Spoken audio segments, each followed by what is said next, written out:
melakukan tindakan evakuasi apabila alarm banjir berbunyi.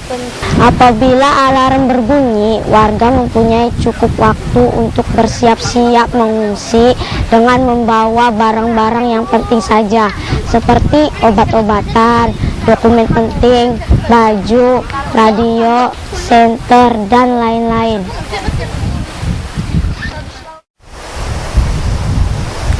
Nah anak-anak, bagaimana perasaan kalian setelah berhasil membuat alarm banjir? Senang, Bu! Mengapa? Karena Bu, dengan penemuan sederhana alarm banjir, kita bisa memberikan ide kepada warga dan membantu warga atau penduduk yang tinggal di daerah banjir untuk lebih waspada terhadap bahaya banjir. Bagaimana cara kerja alarm banjir? Tekanan air yang ke atas yang dapat menimbulkan bunyi keras kan, Bu? Air yang naik ke atas membuat pelampung naik, Sehingga menekan ke segala arah, Bu. Kalian semua memang anak-anak yang cerdas.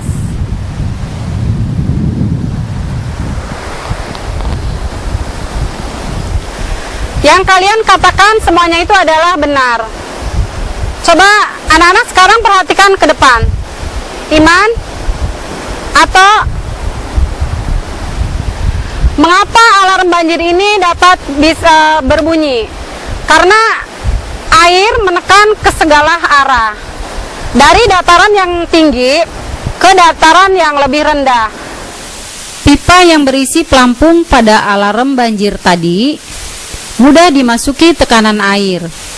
Air menekan pelampung Sehingga pelampung yang ada di alarm banjir ini tertekan ke atas. dan pelampung mendesak kabel yang tadinya tidak berhimpit hingga berhimpit. Maka terjadi gunungan listrik. Hasilnya pun alarm itu berbunyi. Tapi bagaimana terjadinya banjir itu sendiri? Sejauh ini kita hanya membahas tentang alarm banjir. Ya, banyak faktor. Di antaranya adalah pemanasan global. Mirna juga mengatakan penyebabnya adalah membuang sampah sembarangan dan adanya penebangan pohon secara liar.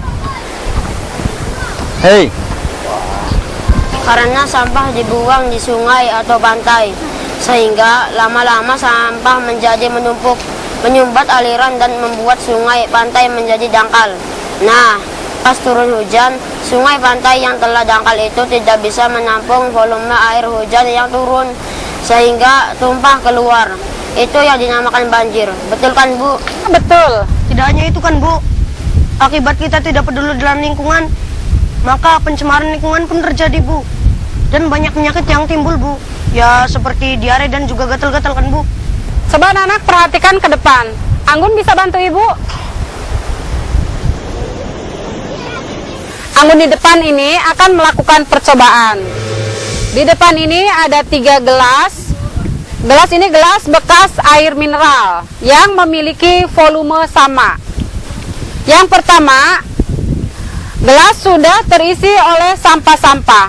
Di sini kita diumpamakan gelas ini sebagai sungai yang sudah tercemari atau sudah terisi oleh sampah. Yang kedua, gelas yang masih kosong, masih bersih, kita umpamakan di sini adalah sebagai sungai yang masih bersih, belum tercemari oleh sampah. Yang ketiga, gelas yang berisi air.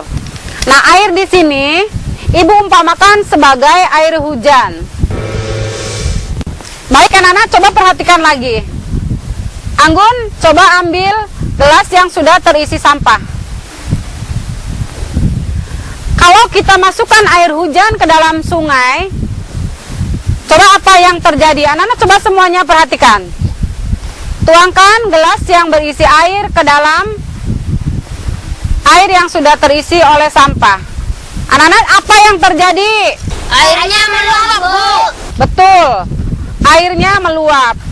Sekarang Anggun ambil gelas yang kosong. Gelas yang kosong ini anak-anak adalah sebagai perumpamaan sebagai sungai yang masih bersih. Kalau air sungai yang bersih ini kemudian terisi oleh air hujan, coba kita perhatikan apa yang terjadi. Tuangkan air hujan itu ke dalam sungai. yang terjadi anak-anak? Betul sekali, airnya tetap tidak meluap. Karena air ini mengalir dari dataran tinggi ke dataran yang lebih rendah. Seandainya di lingkungan kita yang terdapat di dataran rendah itu terdapat rumah-rumah penduduk, banyak penduduk tinggal di sana, sehingga terjadilah banjir di sana. Oh, jadi mengerti sekarang. Nah, Anggun, sekarang silakan kembali ke tempat. Nah, anak-anak, bagaimana menurut kalian upaya kita dalam membantu warga agar bahaya banjir sedapat mungkin kita hindari? Jangan buang sampah sembarangan, apalagi di sungai, got, pantai, atau tempat-tempat yang memungkinkan terjadinya banjir. Jangan menebang pohon sembarangan, apalagi membangun rumah di atas tanah yang menjadi hutan lindung bagi peresapan air. Menurut saya melakukan reboisasi, Bu. Menanam kembali pohon-pohon yang sudah ditebangi.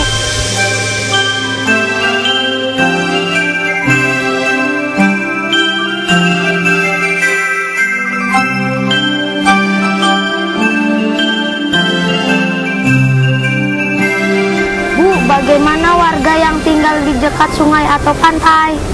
Nah, itu pertanyaan yang cerdas. Bu, sebaiknya diberikan penyuluhan kepada mereka tentang akibat dan bahayanya tinggal di sungai dan pantai. Tapi siapa yang melakukan penyuluhan itu? Kita kan anak-anak. Ya memang bukan kita, tapi kan ada Bapak Ibu yang bekerja untuk pemerintah dan menangani masalah itu. Tapi Maaf Bu, kalau boleh saya usul, bagaimana kalau menggunakan sistem roda, bukan hanya siang hari tapi juga malam hari? Betul.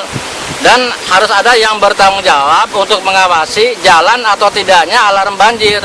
Hal ini bisa dilakukan oleh ketua RT atau warga yang mempunyai keahlian di bidang teknis.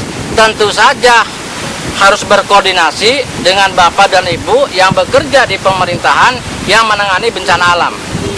Pokoknya warga sing tinggalin pantai, warga sing ngalami banjir, kudu melu tanggung jawab. Jangan andalkan pemerintah baik, ya. Jarane urip bermasyarakat, ya kita kudu melu gotong royong. Bener beli Bu Guru? oh bener Bu, kita harus bergotong royong di dalam menanggulangi bahaya banjir.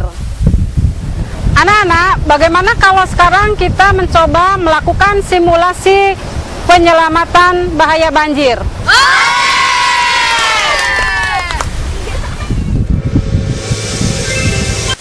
Bapak dan Ibu warga seperti yang saya hormati serta anak-anakku yang Ibu banggakan. Berdasarkan hasil diskusi